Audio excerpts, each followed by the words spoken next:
नमस्कार, मी Deepali Ranaware Riyansh material private limited मध्ये ऍज अ डिस्ट्रीब्युटर म्हणून काम करते. आज माझ्यासोबत आहेत वायचोळ काकू. आज मी त्यांना एक 4 महिन्यांपूर्वी आपलं अमृत ज्यूस जे आहे कंपनीचं मदर प्रोडक्ट आहे रियांश अमृत ज्यूस, हे यांना दिलं होतं. तर ते त्यांना दिलं होतं डायलिसिससाठी. तर त्यांना काय फरक पडला, किती पडला, हे आपण काकूंच्या तोंडून एकदा ऐकूया. नमस्कार काकू. आज तुम्हाला काकू आजार काय होता? काही पोटात दुखायचं, आणखीन काय व्हायचं?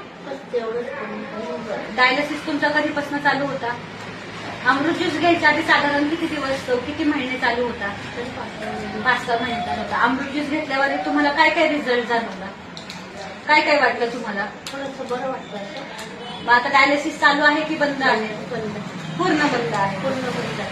आता काय त्रास होतो का तुम्हाला? काही त्रास होत नाही. तर बघा मित्रांनो, आज आपल्या अमृत ज्यूसने काकूंचं जे डायलिसिस चालू होतं, आठवड्यातनं 3 वेळा चालू होतं, ते पूर्णपणे बंद झालेलं आहे. का तर फक्त आपल्या अमृत ज्यूस